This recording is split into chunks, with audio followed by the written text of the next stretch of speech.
जब कोई साधक नाम जब प्रारंभ करता है, नाम जाकर के अंदर ज्ञान जागृति नहीं करता, प्रारंभ में सुप्त वासना प्रवृत्तियां जो छुपी उनको जागृत करता है, उठ और भाग यहां से। अब वो कुसंस्कार, दुर्गुण, दुराचार दल के दल वहां हैं अंतःकरण में। जैसे जैसे साधक नाम जब बढ़ाता है वैसे वो अपने बल के साथ प्रकट होते हैं। परमार्थ का साधक यदि सत्संगी नहीं हुआ तो वो समझता है कि ये तो बहुत बड़ा विघ्न सामने उपस्थित हो गया, हृदय जल रहा है और पाप वासनाएं इतनी बढ़ती जा रही। साधक में प्रारंभ में इनका परिचय ना होने के कारण वो पराजित होने लगता है कि अब तो बहुत गंदी बातें आ रही हैं, भजन रोक दो। अतएव साधक घबराए नहीं, इन विकारों के अधीन न हो, नाम जप रूपी परम साधन छोड़े नहीं। बिल्कुल मंगलमयी बात समझ लो, ये बात कई बार हो चुकी है, पर जो लिखा हुआ है उसे सुनोगे तो ज्यादा विश्वास हो सकता है, वैसे लगेगा ये अपने मन से कहते हैं। साधक प्रारंभ में पराजित करने की सामर्थ्य नहीं रखता, अतएव घबरा करके इनका परिचय ना जानने के कारण वो या तो इनके अधीन होकर फिर गलत कार्य करने लगता है या भयभीत होकर साधन नाम जप करना छोड़ देता है। किंतु यदि गुरु कृपा पात्र साधक प्रभु के नाम की वास्तविक महिमा जो सुन चुका है, ऐसा अवसर जब आता है कि हृदय में बड़ी गंदी बातें, बड़ा प्रपंच उदय हो रहा है, तो वो समझने लगता है नाम काम कर रहा है, नाम काम कर रहा है। अब हमारा हृदय खाली हो रहा है, ये वासनाएं निकल रही हैं, समस्त हे गुण, दुर्गुण, दुराचार प्रवृत्तियां नष्ट हो रही हैं। बार बार वही हमने अनंत जन्मों में किया, इसलिए बार बार वही आ रहा है, आ नहीं रहा, वो जा रहा है, हर वृत्ति जा रही है। अतएव और नाम उच्चारण बढ़ाए और सत्संग सुने, जिससे हिम्मत बनती जाएगी, घबराओगे नहीं। बड़ा भारी युद्ध है, एक दिन में सब डिलीट नहीं हो जाएंगे, धीरे धीरे सहत सहत बाढ़े भगति गृह तन गुरु हित गार। जिन गुणों से भगवान रीझते हैं, ध्यान देना, एक विकार गया, एक गुण आ गया, वो विकार की वृत्ति गई, दूसरा गुण आ गया, खाली नहीं रखता। ये बड़े काम की बात है। जैसे जैसे नाम जब चलेगा, दुर्गुण, दुराचार, दुर्विचार, पाप प्रवृत्ति खाली हुई, उतने में सद्गुण सदाचार आके बैठ गया कि अब दोबारा उसको जगह नहीं मिलेगी।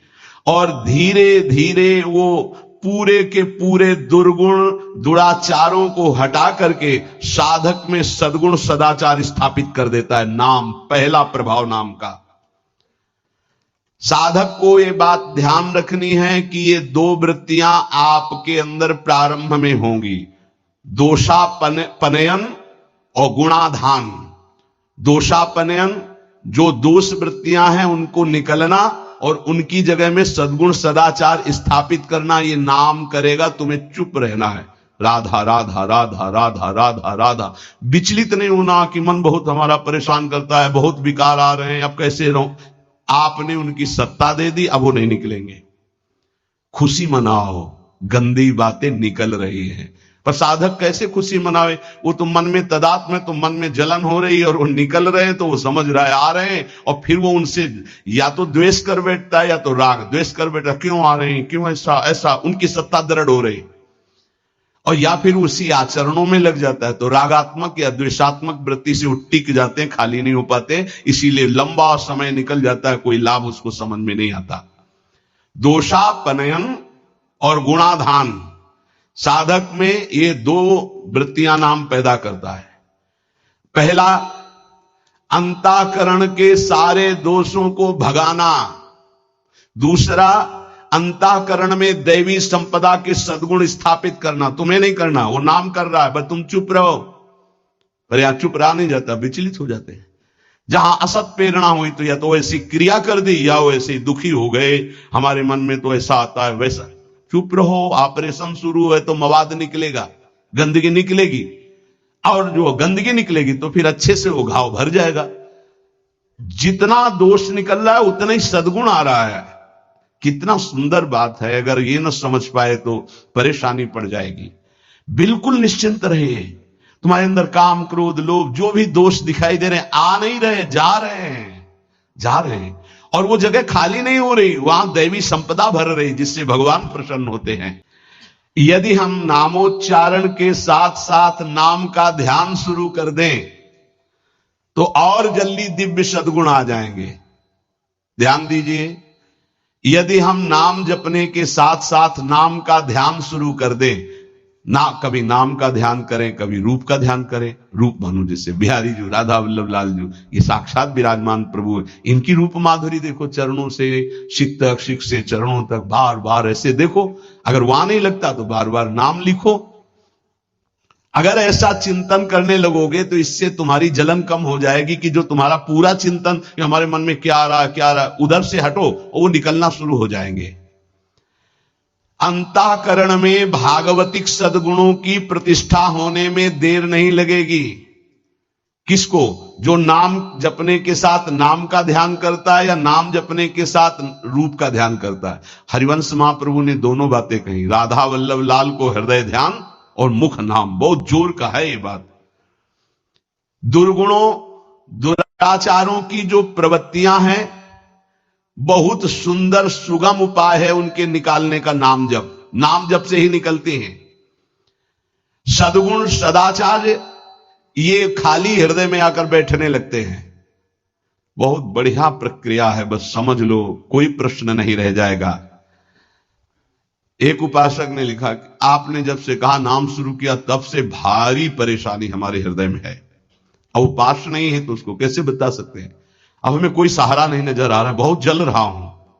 बढ़िया है, बहुत बढ़िया काम हो रहा है, मटकी पक रही है, दुर्गुण दुराचार सब भाग रहे हैं, हृदय परिपक्व हो रहा है, इसमें प्रेम रस आने की क्षमता आ रही है। पर सही इसीलिए कहा जाता है, चाहे शिव बिरंच सम होई गुरु बिनु भवनि। अब नजदीक हो और उसको ये सत्संग सुने और दृष्टि पड़े, सानिध्य तो समझ में आवे। बिना, इसीलिए कहा भजन न होई संग बिनु। अब उसको कैसे कोई समझावे। अब वो मन उसको भयभीत कर दिया। वो नाम अनंत जन्मों के बाद कृपा हुई थी, फिर वो डगमगा गया। पूर्व जीवन में रात दिन विषयों का ही चिंतन होता रहा है। अब उस चिंतन को भगवत चिंतन से संघर्ष करना होगा, लड़ना होगा। अय उपासक, एक तरफ तुम हो, दूसरी तरफ पूरा माया का परिवार है। नाम के प्रभाव से पूरे माया के परिवार पर विजय प्राप्त करना है। जैसे जैसे तुम्हारा भगवत चिंतन अधिक बढ़ेगा तो काम, क्रोध, लोभ, मोह, मद, मत्सर, ये पूरा का पूरा अपना प्रभाव दिखा के नष्ट हो जाएंगे। ये पूरे के पूरे नष्ट हो जाएंगे ऐसा शब्द नहीं आया, प्रभाव दिखा के नष्ट हो जाएंगे। जितना इनमें पावर हो पूरा पावर दिखाएंगे तुम्हें परास्त करने के लिए। नाम छोड़ दो, संसार में आ जाओ। और जो साधक जमा रहता है राधा राधा राधा, अब उनके अनर्थ और दुष्परिणाम और अनिष्ट चिंतन ये सब कुछ छूट गया। नाम से पूर्व पाप भस्म हुए। वर्तमान का जो अनर्थ है, दुष्परिणाम है, अनिष्टकारी चिंतन है, वो छूट गया। अब उसके हृदय में आनंद का प्रादुर्भाव हुआ। अब उसके हृदय में भगवत स्वरूप, पवित्रता, शांति, संतोष, निर्भयता, निश्चिंतता, समस्त दैवी संपदा प्रकाशित हो गई। अब तो एक एक नाम के साथ उसको स्वाद मिलने लगा और दिव्य स्वरूप भगवान का उसके हृदय में झलकने लगा।